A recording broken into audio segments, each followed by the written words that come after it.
നഷ്ടപ്പെട്ടതിനെ നമ്മൾ ഓർക്കണം. അപ്പോൾ അൽ-കഹ്ഫ് ഓതാൻ പറ്റിയില്ല എന്ന് വിചാരിക്കുക, അതൊരു നഷ്ടമാണ്.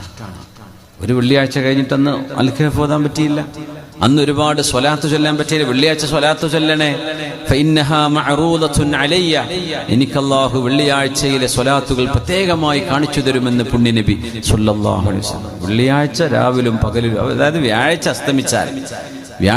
അസ്തമിച്ചാൽ പിന്നെ വെള്ളിയാഴ്ചയാണ്. നമ്മൾ ഈ വടക്ക് മലബാറിലൊക്കെ ഇന്നത്തെ ഈ രാത്രി വെള്ളി അസ്തമിച്ച ശനിയാഴ്ച രാവ് അവർ പറയുന്നേ. നോട്ടീസിലൊക്കെ അങ്ങനെ എഴുതാം, വലിയൊരു വേദാറാൻ വരുന്നുണ്ടെന്ന് പറഞ്ഞാൽ വെള്ളി അസ്തമിച്ച ശനിയാഴ്ച രാവ്. നമ്മൾ പിന്നെ വെള്ളിയാഴ്ച രാത്രി എന്നല്ലേ പറയാം, ശരിക്കും ഇത് ശനിയാഴ്ച രാത്രിയാണ്.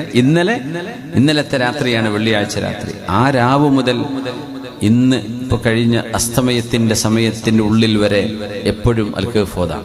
ഏറ്റവും നല്ലത് ജുമുഅക്ക് മുമ്പ് ഓതലാണ്. അപ്പോ നഷ്ടമായാൽ പടച്ചോനെ എത്ര